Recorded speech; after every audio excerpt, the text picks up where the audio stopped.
നേന്ത്രക്കായും ഉരുളൻകിഴങ്ങും കൂടിയാണ് ഉപ്പേരി വെക്കുന്നത്.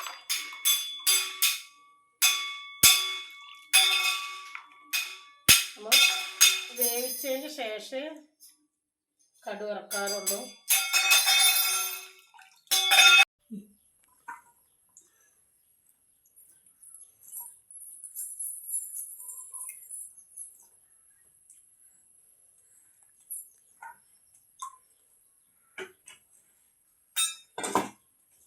ഇനി നമ്മൾ ഇതിലേക്ക് ഇടുന്നത് പച്ചമുളകാണ്.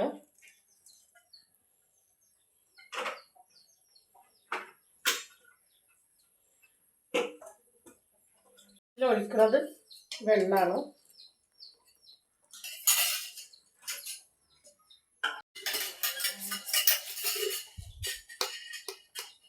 നമ്മൾ ഉപ്പാണ് ഇടുന്നത്. നമ്മൾ ഇത് അടച്ച് വെച്ച് വേവിക്കാൻ പോവാണ്.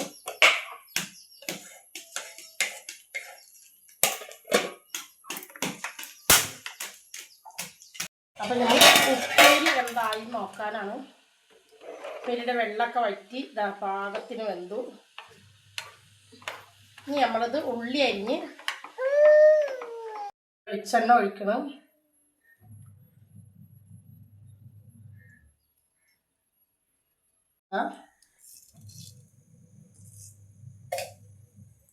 കടുക് ചൂടായി.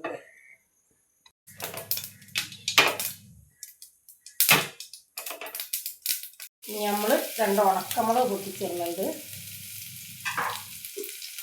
ഇടുന്നുണ്ട്.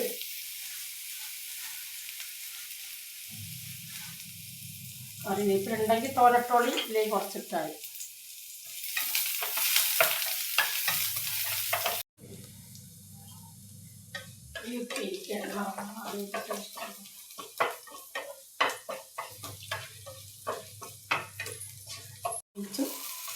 ഇതിലോട്ട് വറക്കണം.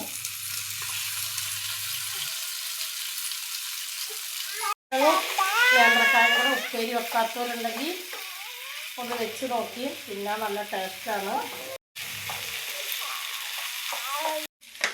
അപ്പം നമ്മളെ ഉപ്പേരി റെഡി. അപ്പം നമ്മൾ ഉപ്പേരിയൊക്കെ ആയി. ചാര കൂടെയാണ് ഉപ്പേരി കഴിക്കണത്. ഓരോരുത്തരും ഇഷ്ടമല്ലേ. എനിക്ക് ഇങ്ങനെ കഴിക്കണം ഏറ്റവും ഇഷ്ടം. ചോറിൻ്റെ ഒപ്പം കഴിക്കണേൽക്കും കൂടുതൽ. അപ്പം ഇങ്ങനെ ഒന്ന് കഴിച്ച് നോക്കിക്കോളി.